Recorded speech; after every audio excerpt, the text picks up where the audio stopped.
News for nation पर आपका स्वागत है और मैं हूं आपके साथ प्रार्थना। नई सरकार के बनने के बाद से मुख्यमंत्री नीतीश कुमार ने वो तमाम कार्य किए हैं जिसकी वजह से बिहार की जनता को आराम मिले, राहत मिले और इतना ही नहीं वो आगे भी बढ़े। और देखिए बात करें तो लगातार मुख्यमंत्री नीतीश कुमार जो है इन कार्यों को लेकर के एक्शन में भी नजर आते हैं। इसी बीच देखिए जहां एक तरफ बिहार के सीएम नीतीश कुमार ने 7 निश्चय 3 की घोषणा की, तो वहीं देखिए अब वो कुछ दिनों में समृद्धि यात्रा पर भी निकलने वाले। लेकिन इसी यात्रा से पहले एक बार फिर से मुख्यमंत्री नीतीश कुमार ने बड़ी घोषणा कर दी है बिहार की जनता के लिए। आखिर कौन सी घोषणा की है मुख्यमंत्री नीतीश कुमार ने, आइए आपको बताते हैं इस रिपोर्ट के जरिए।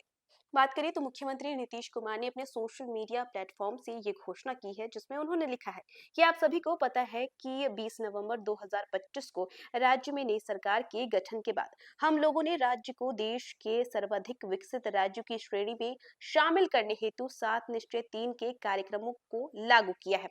7 निश्चय 3 एक के 7वें निश्चय सबका सम्मान जीवन आसान यानी कि इजी ऑफ लिविंग का मुख्य मकसद राज्य के सभी नागरिकों के दैनिक जीवन में आने वाली कठिनाइयों को कम करने, उनके जीवन और भी आसान बनाने, इसे लेकर के हम लोग महत्वपूर्ण निर्णय ले रहे हैं।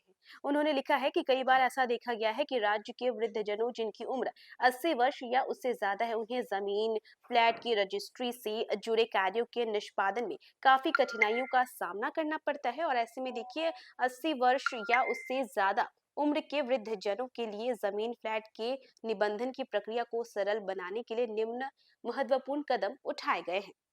इसी के साथ वो आगे लिखते हैं कि अब राज्य के वैसे वृद्ध जनों जिनकी उम्र 80 वर्ष या उससे अधिक है तथा वे जमीन फ्लैट की रजिस्ट्री करना चाहते हैं, तो जरूरत पड़ने पर उन्हें घर पर ही जमीन निबंधन यानी कि रजिस्ट्रेशन से संबंधित सभी सेवाएं प्रदान की जाएंगी।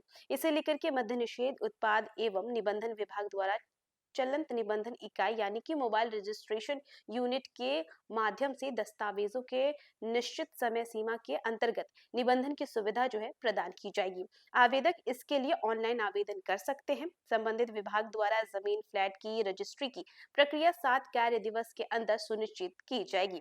इसके बाद वो आगे लिखते हैं कि ऐसा देखा जाता है कि जमीन खरीदने के इच्छुक व्यक्ति को संबंधित भूमि के संबंध में जानकारी उपलब्ध होती है और जिस कारण उन्हें समस्या होती है, और इस ध्यान में रखते हुए भूमि की रजिस्ट्री के पूर्व भूमि के बारे में जानकारी यानी कि ये जो जानकारी है वो विक्रेता को प्रदान करने की व्यवस्था भी की जा रही है। इस व्यवस्था के तहत आवेदकों के अनुरोध आवेदन करने पश्चात निबंधन विभाग द्वारा अंचल कार्यालयों में भूमि की स्थिति की जानकारी प्राप्त कर क्रेता को उपलब्ध करा दी जाएगी। इससे आवेदकों को काफी ज्यादा सुविधा होगी और उन्हें जमीन के बारे में सही जानकारी उपलब्ध हो सकेगी। इसी के साथ वो आगे लिखते हैं कि इन व्यवस्थाओं को 1 अप्रैल 2026 के प्रभाव से लागू करने का निर्देश जो है वो संबंधित विभाग के अधिकारियों को दिया गया है। और वो आगे लिखते हैं कि मुझे पूरा विश्वास है कि यह पहला राज्य के 80 वर्ष या उससे ज्यादा उम्र के वृद्धजनों के लिए काफी उपयोगी साबित होगा और उनका दैनिक जीवन और भी आसान होगा। और साथ ही भूमि के बारे में सही जानकारी देने की व्यवस्था से सभी लोग जो है उन्हें काफी ज्यादा फायदा मिलेगा। और इस व्यवस्था के संबंध में यदि आप कोई अन्य विशिष्ट सुझाव देना चाहते हैं तो आप बहुमूल्य सुझाव 19 जनवरी 2026 तक किसी भी एक माध्यम से दे सकते हैं। इसके बारे में उन्होंने दिया हुआ है किस तरीके से आप जो है सुझाव भेज सकते हैं। इसके लिए उन्होंने स्कैनर जो है वो दिया हुआ है जिसे स्कैन कर कर जो है आप अपने विचार मुख्यमंत्री नीतीश कुमार तक पहुंचा सकते हैं। इतना ही नहीं, अगर आप क्यूआर कोड को स्कैन कर कर नहीं पहुंचा सकते हैं तो पत्र के माध्यम से उन्होंने पता भी दिया है, यहाँ पर भी आप पहुंचा सकते हैं। और पता है अपर सचिव 4 देश रत्न मार्ग मुख्यमंत्री सचिवालय पटना 8 लाख 1। और अगर आप इतना भी नहीं कर सकते हैं तो नीचे दिए गए ईमेल आईडी के माध्यम से भी